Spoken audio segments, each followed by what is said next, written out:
Subscribe now and press the bell icon. Never miss an update. Hello students, आपका welcome है आपके अपने YouTube channel maths with Harish Gupta में। कल मैंने आपको घन के बारे में बताया था, क्यूब के बारे में। तो आज हम बात करेंगे घनाभ क्यूबॉइड के बारे में। आज हम बात करते हैं। तो सबसे पहले घनाभ की हम बात करेंगे तो इसकी डायग्राम बना लेते हैं। घनाभ में क्या होता है कि इसकी लंबाई, चौड़ाई और ऊंचाई क्या होती हैं, अलग अलग होती हैं, बराबर नहीं होती। और मैंने घन में आपको क्या बताया था? मैंने घन में आपको बताया था कि ऐसी आकृति या ऐसी फिगर जिसकी लंबाई, चौड़ाई और ऊंचाई क्या हो, बराबर हो, तो वो क्या कहलाएगी? घन कहलाएगी वो। और जिसकी लंबाई, चौड़ाई, ऊंचाई बराबर ना हो तो वो कहलाएगा घनाभ। इसमें लंबाई ये, चौड़ाई ये और ऊंचाई ये बराबर नहीं होती है। हो सकता है कि चौड़ाई और ऊंचाई बराबर हो जाए, ये चौड़ाई और ऊंचाई बराबर हो जाए, लेकिन तीनों बराबर नहीं होंगे। लंबाई, चौड़ाई और ऊंचाई तीनों बराबर नहीं होंगे। अगर तीनों बराबर हो जाएंगे तो वो क्या कहलाएगा? घन कहलाएगा। ये घनाभ कहलाता है। घन में मैंने बताया था कितने फलक होते हैं। तो एक मैंने घन में बताया था 6 फलक होते हैं। और मैंने आपको वहां पर यह भी बताया था कि घनाभ में भी 6 ही फलक होते हैं। घनाभ में कितने फलक होते हैं? 6 फलक होते हैं। कितने वर्टेक्स होते हैं? वर्टेक्स मतलब कॉर्नर, शीर्ष कितने होते हैं? तो ये 4 ये हो जाएंगे और 4 कहाँ हो जाएंगे? ये वाले 4 हो जाएंगे। कितने हो जाएंगे? टोटल 8 हो जाएंगे। तो घनाभ में फलक कितने होते हैं? 6 होते हैं। घनाभ में शीर्ष कितने होते हैं? 8 होते हैं। और घनाभ में कोर का मतलब ये वाली कोर बोलते हैं इन्हें, एजिस बोलते हैं इन्हें। तो ये कितनी होती हैं? ये 12 होती हैं। चाहे घन की बात हो, चाहे किसकी घनाभ की बात हो। ये इसकी कोर की लंबाई मतलब भुजा की लंबाई कितनी भी बड़ी, कितनी भी छोटी हो, लेकिन कोरों की संख्या जो होगी, नंबर ऑफ कोर्स या एजिस बोल देते हैं हम इसको, तो उनकी जो संख्या होगी वो होगी हमेशा 12 होगी। ओके, तो इसका पहले हम आयतन की बात कर लेते हैं। तो मैंने कल बताया था आपको घन के बारे में, आज पढ़ेंगे घनाभ के बारे में। तो घनाभ का जो आयतन होता है वो होता है आधार का क्षेत्रफल गुणा ऊंचाई। मैंने आपको कल घन का आयतन भी यही बताया था और घनाभ के में मैंने ये बताया है। यहां आधार की बात करेंगे तो आधार तो ये है, तो लंबाई अलग होगी और चौड़ाई इसकी अलग होगी। तो लंबाई गुणा चौड़ाई हो जाएगी। तो मैं यहां लिख सकता हूं लंबाई गुणा चौड़ाई और गुणा कितना? ऊंचाई। तो ये क्या हो गया हमारा? लंबाई गुणा चौड़ाई तो क्या हो जाएगा? आधार का क्षेत्रफल हो जाएगा और ऊंचाई ये वाली आ गई यहां से। तो घनाभ का आयतन क्या हो गया? तो घनाभ का आयतन हमारा हो गया लंबाई गुणा चौड़ाई गुणा ऊंचाई। तो ये हमारा हो गया घनाभ का आयतन। और घन का आयतन क्या था? भुजा का क्यूब, मतलब भुजा की घात 3 था। तो ये हमने यहाँ आयतन के बारे में पढ़ा है। ये मैंने क्यों लिखवाया है आधार का क्षेत्रफल? कभी कभी क्या होता है कि आपको क्वेश्चन में आधार का क्षेत्रफल दे देगा, ऊंचाई दे देगा और आपसे पूछ लेगा कि घनाभ का आयतन बताओ। तो अगर आपने यही फॉर्मूला याद कर रखा है कि केवल लंबाई गुणा चौड़ाई गुणा ऊंचाई, तो आप सोचोगे कि आधार का क्षेत्रफल कैसे आ गया। तो ये दोनों बातें होती हैं, दोनों एक ही बातें होती है। तो घनाभ का आयतन होता है आधार का क्षेत्रफल गुणा ऊंचाई, या हम इसे लिख सकते हैं लंबाई गुणा चौड़ाई गुणा ऊंचाई लिख सकते हैं। अब हम इसकी बात करते हैं घनाभ का संपूर्ण पृष्ठ। अगर आपसे केवल पृष्ठीय क्षेत्रफल पूछे, संपूर्ण पृष्ठ क्षेत्रफल पूछे, तो बात एक ही होती है। तो संपूर्ण पृष्ठ होता है बराबर 2। अगर लंबाई को अगर हम L मान लें तो 2LB प्लस BH और प्लस HL। L का मतलब लंबाई, B का मतलब चौड़ाई और H का मतलब है ऊंचाई। तो घनाभ का जो संपूर्ण पृष्ठ होता है वो होता है 2 ब्रैकेट से पहले LB प्लस BH और प्लस HL। तो ये होता है हमारे घनाभ का संपूर्ण पृष्ठ। अब बात आती है घनाभ का वक्र पृष्ठ। घनाभ का वक्र पृष्ठ या इसे बोलते हैं हम पार्श्व पृष्ठ। पार्श्व पृष्ठ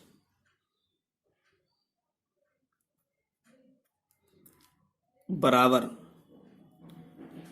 2l plus B multiply H. ये l क्या है? लंबाई है। b क्या है? चौड़ाई है। और ये h क्या है? ऊंचाई है। ठीक, 2l प्लस बी एच है बराबर, और इसी को ही ये जो फॉर्मूला है, ये फॉर्मूला घनाभ का वक्र पृष्ठ का भी है।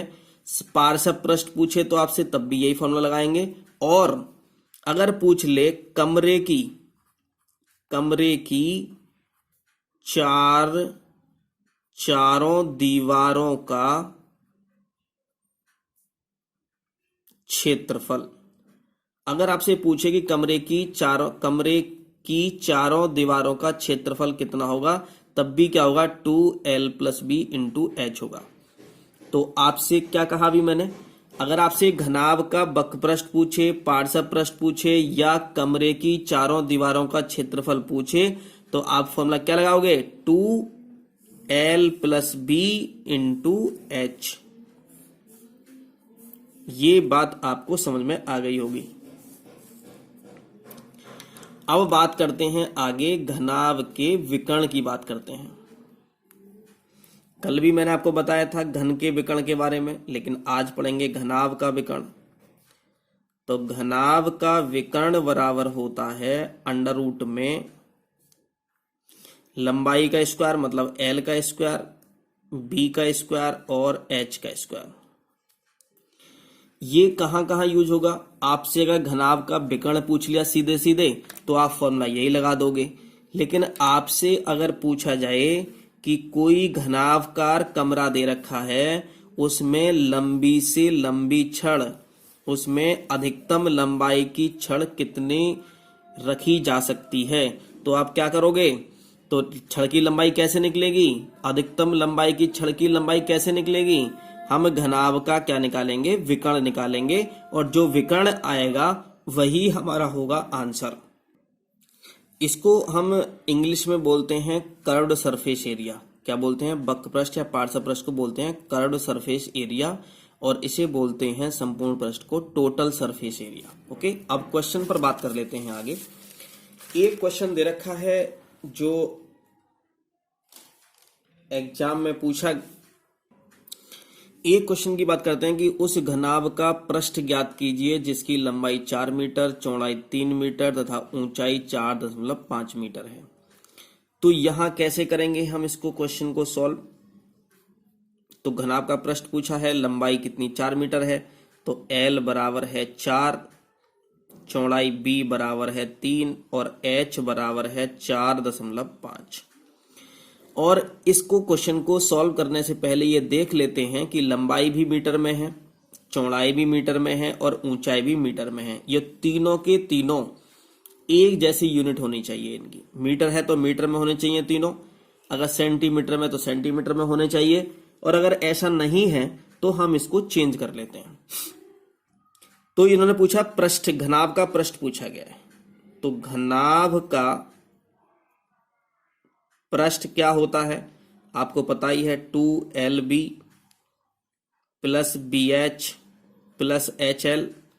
तो 2 तो ऐसे ही रहने दोगे, lb, l का मतलब कितना? 4 into 3 plus 3 into 4.5 plus 4.5 into 4, ये हो जाएगा। अब यहां से मल्टी 2 तो ऐसे ही रहने देंगे, 3 चौक कितने? 12 हो गए, प्लस इसकी गुणा ऐसे करो तो 3 पंजे 15, 3 चौक 12 और 13, 13.5 प्लस 4 पंजे 20 का 0 हाथ से लगे 2, 4 चौक 16 और 2 18, पॉइंट लगा दिया। 18 पॉइंट के बाद 0 है तो कोई वैल्यू नहीं होगी, तो 18 और 12 कितने हो गए? 18 और 2 20 और 10 30 हो गए। तो 2 तो ऐसे रहने दो, 30 प्लस 13.5 बराबर 2 30 और 10 कितने हो गए 40, ये हो गए 43.5। 30 और 10 40 और 3 43.5 हो गए। इसकी मल्टीप्लाई कर दो तो 2 पंजे 10, 0 2 तिया 6 और 1 7, 2 चौक 8। तो ये हो गया हमारा 87.0। इसका मतलब हो गया 87 वर्ग मीटर लिखेंगे, क्योंकि पृष्ठ निकालना है ना, पृष्ठीय क्षेत्रफल निकालना है ना इसका। तो या तो इसे क्या लिखेंगे वर्ग मीटर लिखेंगे, और या मैंने बताया था कितना मीटर स्क्वायर लिखेंगे। ये मैंने आपको बात बताई थी, यही हमारा आंसर हो जाएगा। अब एक क्वेश्चन और देखते हैं आगे। इन्होंने घनाभ की लंबाई चौड़ाई ऊंचाई क्रम से इतना बताया है। यहां से इसका आयतन संपूर्ण पृष्ठ तथा विकर्ण ज्ञात कीजिए, ये पूछा गया है। तो इसका आयतन मैं निकलवा देता हूं, संपूर्ण पृष्ठ अभी मैंने निकलवाया था, ये भी पीछे अभी क्वेश्चन में। अभी पहले विकर्ण ज्ञात कीजिए। सॉल्व कैसे करेंगे? लंबाई कितनी है L 21 सेंटीमीटर, B चौड़ाई कितनी है 12 सेंटीमीटर, और ऊंचाई H है हमारी 6.5 सेंटीमीटर।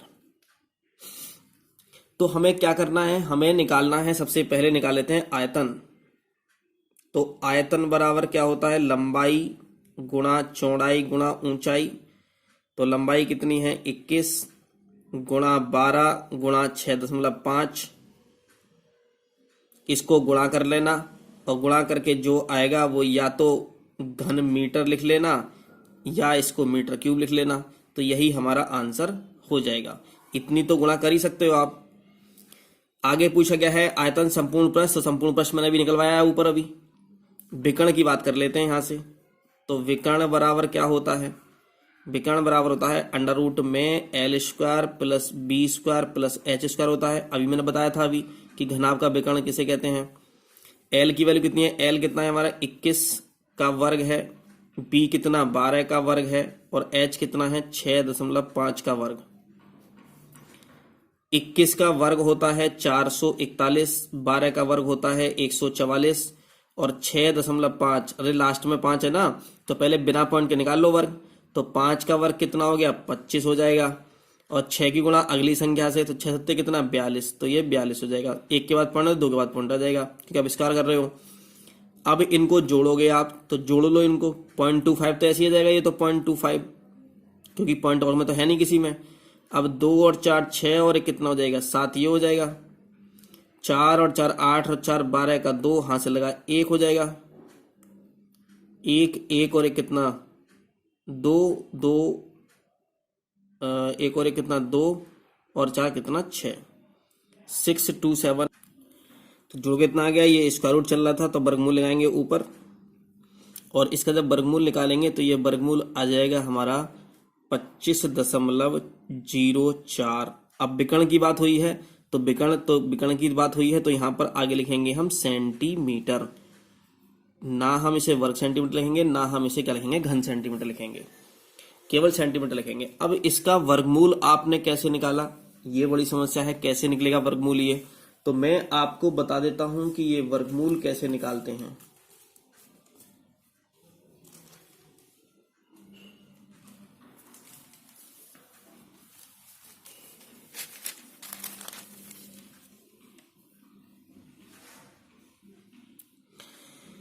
वर्गमूल निकालना समझते हैं अभी हम। वर्गमूल में कितना दे रखा था, ये दे रखा था 627.25, ये दे रखा है। इसका वर्गमूल निकालना है तो भाग विधि से वर्गमूल निकालते हैं। वर्गमूल निकालते हैं दो विधि से, एक होती है भाग विधि और एक होती है हमारी गुणनखंड विधि। तो गुणनखंड विधि से सारी संख्याओं का वर्गमूल नहीं निकाल सकते, लेकिन भाग विधि से सभी संख्याओं का वर्गमूल निकाल सकते हैं। जब वर्गमूल निकालते हैं तो क्या करते हैं कि पॉइंट से इधर एक पेयर बनाते हैं। यहाँ पर एक पेयर ये बना, लेकिन पेयर नहीं है तो 0 बढ़ा लिया, एक पेयर हमने यहाँ पर बना लिया। अब 6 में पहाड़ा पढ़ते हैं तो 1 की कम 1, और पहाड़ा पढ़ेंगे वर्ग में, 2 दूनी 4, 3 तिया 9, तो 9 तो ज्यादा हो गया। अब 2 तिया 6 नहीं करेंगे, 2 दूनी 4, 3 तिया 9, 4 चौक 16, 5 पंजे 25, 6 36, इस तरह से करेंगे। तो 2 2 जा 2 दूनी कितना 4, ये हो गया। जो यहाँ लिखे वो यहाँ लिखेंगे, वो गुणा यहाँ कर देंगे। जो यहाँ लिखते हैं वही यहाँ लिखते हैं, और इन दोनों को प्लस कर लेते हैं, ये प्लस हो गया। इसमें से माइनस करेंगे, कितना का 2 आ जाएगा। एक पेयर लिख लेते हैं, तो पेयर का मतलब पूरी दोनों आएंगे, पूरा पेयर आएगा ये वाला। अब कोई भी नंबर यहां लिखो, उसी से गुणा कराओ, तो या तो इसके इक्वल आना चाहिए या इससे कम आना चाहिए। तो मैं 5 लिखूंगा, 5 से ही गुणा कराऊंगा। जब मैं इन दोनों को गुणा कराऊंगा तो 5 पंजे 25, 5 चौक 20, 225 आ गए। तो 5 यहां लिखा है तो मैं 5 यहां भी लिखूंगा। ये और ये ऐड करेंगे तो 50 हो जाएंगे यहां पर। ये कितना आ जाएगा, 7 में 5 2 बचेगा। अब आगे जो संख्या है वो पॉइंट के बाद दे रखी है, तो पॉइंट के बाद की संख्या मैं लिख ली यहां पर 25, और जैसे ही मैंने पॉइंट के बाद की संख्या लिखी तो मैं यहां पॉइंट लगाना पड़ेगा। अब कोई भी मैं नंबर 1 लिखूं, मान लेते हैं, तो 1 लिखूंगा तो 501 हो जाएगा। 501 की कम 501 आएगा, तो ये तो कम है इससे भी। इसका मतलब अभी हमें और संख्या उतारनी होगी, तो पॉइंट लगा हुआ है, तो एक बार तो हमने ये वाली संख्या उतारी है, एक पेयर और उतारेंगे डबल जीरो का। इसका मतलब है हमने दो बार पेयर लिख लिया हमने यहां पर। जब 2 बार पेयर लिखते हैं तो जीरो बढ़ा देते हैं, तो यहां भी जीरो लगाएंगे और यहां भी जीरो लगाएंगे। अब देखते हैं किससे जाएगा। 5 लिख करके 5 से करूंगा तो ज्यादा हो जाएगा, 4 से करता हूं मैं, तो 4 से मैं करूंगा यहां से, तो 4 चौक कितना हो जाएगा, 16 हो जाएगा, और 4 0 0, 4 पंजे कितना 20 हो जाएगा। ये 4 लिखा था मैंने, यहां 4 लिख दिया, तो बस केवल यहीं तक रहने दो केवल। तो कितना आ गया हमारा आंसर, 25.04 आ गया, 25.04। तो ये हमारा आंसर आ गया यहां पर। तो मैंने आयतन निकाला, आपका आयतन ये आ गया इतना, इसको गुणा करोगे तो पता चल जाएगा कितना आंसर आएगा। और संपूर्ण पृष्ठ इसकी तरह निकाल लोगे, जो मैंने निकाला 2LB + BH + HL निकाल लोगे। और मैंने आपको विकर्ण बता दिया कि विकर्ण हम कैसे निकालते हैं। यहाँ पर आगे देखते हैं कि एक घनाभ का कुल पृष्ठ क्षेत्रफल व पार्श्व क्षेत्रफल ज्ञात कीजिए, जिसकी माप L बराबर 1.5 मीटर हो, B 1.2 मीटर हो तथा H दे रखा है 0.9 मीटर हो। सॉल्व कैसे करेंगे इसको। तो घनाभ का कुल पृष्ठ, तो कुल पृष्ठ का फॉर्मूला तो यही होता है जो मैंने बताया था। तो आप कुल पृष्ठ तो निकाल लोगे, क्योंकि मैंने आपको सबसे पहला क्वेश्चन वही निकाला है संपूर्ण पृष्ठ का। यहां पर पार्श्व पृष्ठ की, चलो मैं कुल पृष्ठ बता देता हूं कि कैसे निकलेगा। कुल पृष्ठ का क्षेत्रफल जो होता है वो होता है 2LB + BH और + HL। यहां पुट करोगे 2 1.5 × 1.2 + 1.2 × 0.9 + 0.9 × 1.2, ये आप यहां पर पुट करोगे। इसकी मल्टीप्लाई करोगे, और मल्टीप्लाई करने के बाद जब इस सब की मल्टीप्लाई करो, इस सब की मल्टीप्लाई करके ऐड करोगे और बाद में 2 से मल्टीप्लाई करोगे, तो ये जो हमारा आंसर आएगा वो आएगा 8.46 वर्ग मीटर। क्योंकि क्षेत्रफल की बात कर रहे हैं तो वर्ग मीटर में आता है आंसर। अब निकालना है हमें पार्श्व पृष्ठ निकालना है। पार्श्व पृष्ठ बोले या वक्र पृष्ठ बोले, बात एक ही है। तो पार्श्व पृष्ठ होता है हमारा 2L + B × H, और ये चारों दीवारों का क्षेत्रफल भी होता है। तो 2 ऐसे ही, L + B कितना 1.5 + 1.2, और H है हमारी कितना 0.9। तो ये हो जाएगा 2 मल्टीप्लाई, इसको ऐड करोगे तो 1 और 1 कितना 2.7 हो जाएगा, इंटू 0.9। 2 की मल्टीप्लाई करो, इसमें कितना आएगा 2 सत्ते कितना 14 का 4, हाथ से लगे 1, 2 दूनी 4 1 5, तो ये 5 गुना 4 हो गया, गुणा 0.9 हो गया। बिना दशमलव के कर लेते हैं, तो 9 चौक कितना 36, 9 चौक 36 हो गया, और 9 पंजे 45 और 3 48। अब 1 के बाद पॉइंट यहां है और 1 के बाद पॉइंट यहां है, तो 4.86 लिखेंगे वर्ग मीटर। यही हमारा आंसर होगा। तो कुल पृष्ठ था हमारा इतना 8.46 वर्ग मीटर, और पार्श्व पृष्ठ हमारा 4.86 वर्ग मीटर। तो आप समझ गए होंगे कि कुल पृष्ठ या संपूर्ण पृष्ठ कैसे निकालते हैं और पार्श्व पृष्ठ कैसे निकालते हैं। और पार्श्व पृष्ठ ही हमारा कहलाता है चारों दीवारों का क्षेत्रफल। एक क्वेश्चन आपसे एग्जाम में पूछा गया 2016 में, 2016 में, कि अभिषेक के कमरे की लंबाई 4 मीटर, चौड़ाई 3.5 मीटर तथा ऊंचाई 3 मीटर है। इस कमरे की चारों दीवारों का क्षेत्रफल ज्ञात कीजिए। तो कैसे करेंगे इसकी। तो कमरे की चारों दीवारों का क्षेत्रफल, कमरे की चारों दीवारों का क्षेत्रफल बराबर होता है 2L+B × H। फॉर्मूले याद होंगे तो बिल्कुल आपको कोई समस्या नहीं होगी। L+B, लंबाई कितनी है हमारी 4 मीटर, तो 4 प्लस चौड़ाई कितनी है 3.5 और गुणा ऊंचाई H कितनी है 3 है। तो ये हो जाएगा 2 गुणा 4 और 3.5 कितने हो गए 7.5 हो गए, और गुणा 3 हो जाएगा 7.5 की 2 से गुणा करोगे तो 7.5 दूनी कितने होते हैं 15 होते हैं, और 15 गुणा 3 कितना हो जाएगा 45 हो जाएगा।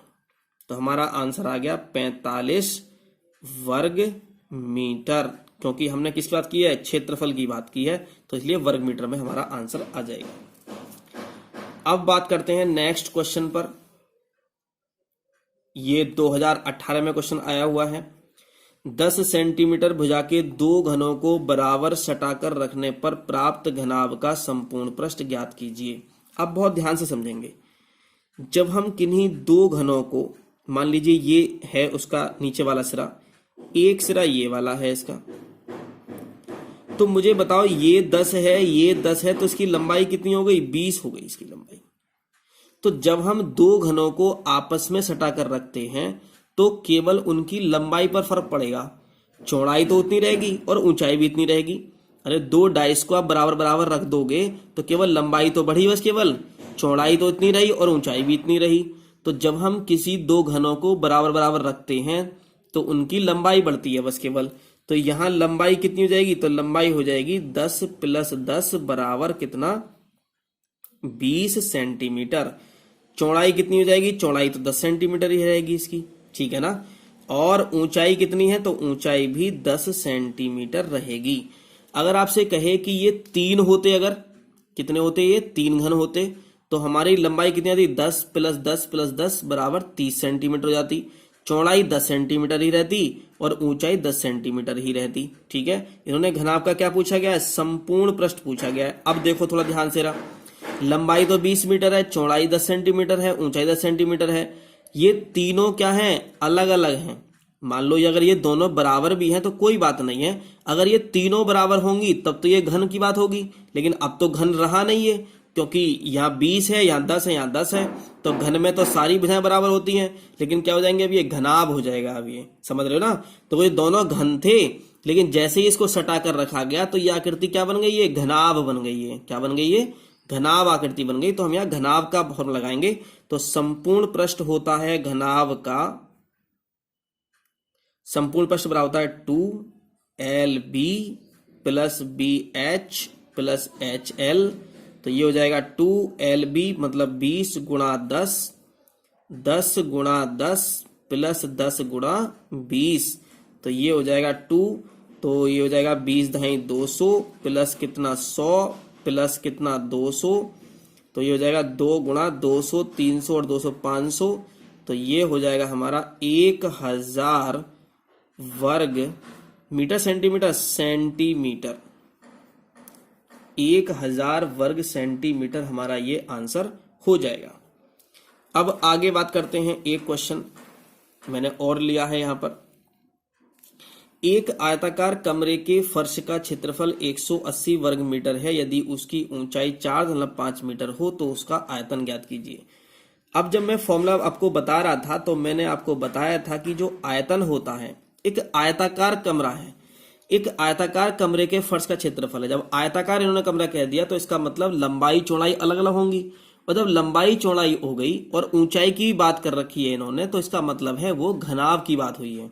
किसकी बात हुई है, घनाभ की बात हुई है। तो उन्होंने इसका आयतन पूछा गया है। तो मैंने आपको घनाभ का आयतन दो फॉर्मूले मैंने बताए थे आपको। एक तो मैंने बताया था कि लंबाई गुणा चौड़ाई गुणा ऊंचाई, और एक मैंने आपको बताया था कि आधार का क्षेत्रफल और गुणा कितना ऊंचाई।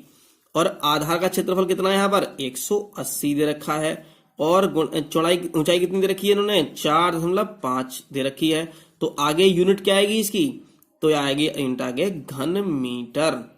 कितनी आएगी यहां से, घन मीटर आएगी यहां से। अब इसको क्या कर लो, सॉल्व कर लो इसको, तो ये हो जाएगा पूरा 810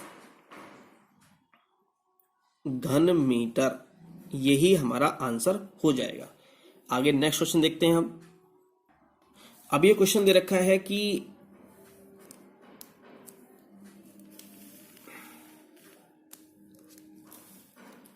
एक घनाभ का पृष्ठ क्षेत्रफल ज्ञात कीजिए यदि उसकी लंबाई 2 मीटर, चौड़ाई 1.5 मीटर तथा ऊंचाई 75 सेंटीमीटर है। तो इसमें मैंने घनाभ का पृष्ठीय क्षेत्रफल के मैंने बहुत सारे क्वेश्चन मैंने आपको करा दिए हैं, लेकिन मेरे कराने का मतलब एक यहाँ पर ये है कि जो लंबाई है वो लंबाई है 2 मीटर और जो चौड़ाई है वो है हमारी 1.5 मीटर, लेकिन जो ऊंचाई है हाइट वो दे रखी है इन्होंने यहां पर 75 सेंटीमीटर। लंबाई मीटर में है, चौड़ाई मीटर में है और ऊंचाई दे दी 75 सेंटीमीटर दे दी, तो हम यहां बनाएंगे इसको मीटर। तो सेंटीमीटर से बनाने के लिए मीटर के लिए 100 से भाग करनी पड़ती है, तो ये हो जाएगा 0.75 मीटर। अब हम क्या करेंगे, इसका क्षेत्रफल का फॉर्म लगा देंगे। तो घनाभ का पृष्ठीय क्षेत्रफल बराबर क्या होगा, 2LB plus BH plus HL। 2LB कितना, 2 into 1.5 plus 1.5 into 0.75 plus 0.75 into में 2, ये हो जाएगा। इसको पूरे को सॉल्व करोगे, इसकी मल्टीप्लाई इससे करोगे तो कितना आ जाएगा, ये 3 आ जाएगा।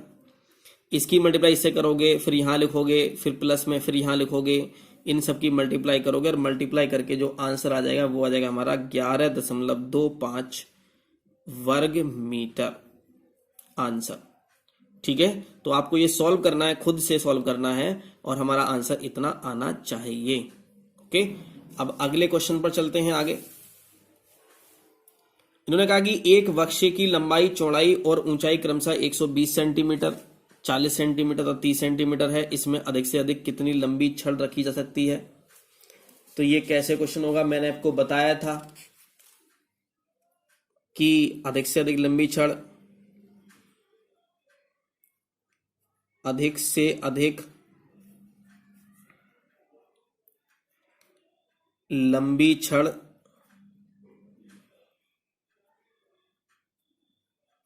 की लंबाई बराबर क्या होती है, इसका विकर्ण। और विकर्ण क्या होता है हमारा, अंडर रूट में L² plus B² plus H²। Under root में L की वैल्यू कितनी है, 120 का स्क्वायर, B कितना है 40 का स्क्वायर और H कितना है 30 का स्क्वायर। 12 का वर्ग 144 ये हो जाएगा, प्लस 4 का वर्ग 16 है, 1600 हो जाएगा, 3 का वर्ग 9 तो 900 हो जाएगा। इन सबको जोड़ा तो ये आ गया 16900 और ये बराबर आ गया 169 का होता 13 और ये कितना 0 आ जाएगा। तो 130 सेंटीमीटर की लंबी से लंबी छड़ रखी जा सकती है। लास्ट क्वेश्चन देखते हैं आज की वीडियो का। एक कमरे की चारों दीवारों का क्षेत्रफल ज्ञात कीजिए जिसकी लंबाई 6 मीटर, चौड़ाई 4-5 मीटर, ऊंचाई 4 मीटर हो। दीवार पर सफेदी का मूल्य भी ज्ञात कीजिए यदि सफेदी की दर 6 रुपए प्रति वर्ग मीटर हो। सबसे पहले अगर सफेदी होनी है तो सफेदी कहां होगी, दीवारों पर होगी। दीवार पर सफेदी का मूल्य पूछा गया है तो दीवार पर सफेदी होगी तो दीवार का क्षेत्रफल निकालना पड़ेगा। और पहली बात तो इन्होंने दीवार का क्षेत्रफल पूछा है, अगर चारों दीवार का क्षेत्रफल ना भी पूछा होता और अगर हमसे दीवार पर सफेदी का मूल्य ज्ञात करवा देता तो हमें पहले दीवार का क्षेत्रफल निकालना होता, उसके बाद में हमें आगे सफेदी का मूल्य निकालना होता। तो सबसे पहले हम कमरे की चारों दीवारों का क्षेत्रफल निकालेंगे। तो चारों दीवारों का क्षेत्रफल मैंने बताया था क्या होता है, 2L प्लस B और मल्टीप्लाई H। और ये हो जाएगा 2L प्लस B। लंबाई कितनी है 6 मीटर, चौड़ाई कितनी है 5 मीटर और ऊंचाई कितनी है 4 मीटर। तो ये हो जाएगा 2 गुणा 6 और 5 कितना हो गया 11 गुणा 4 और ये हो जाएगा 88 वर्ग मीटर। अब सफेदी का मूल्य कितना दे रखा है, 4 दीवारी का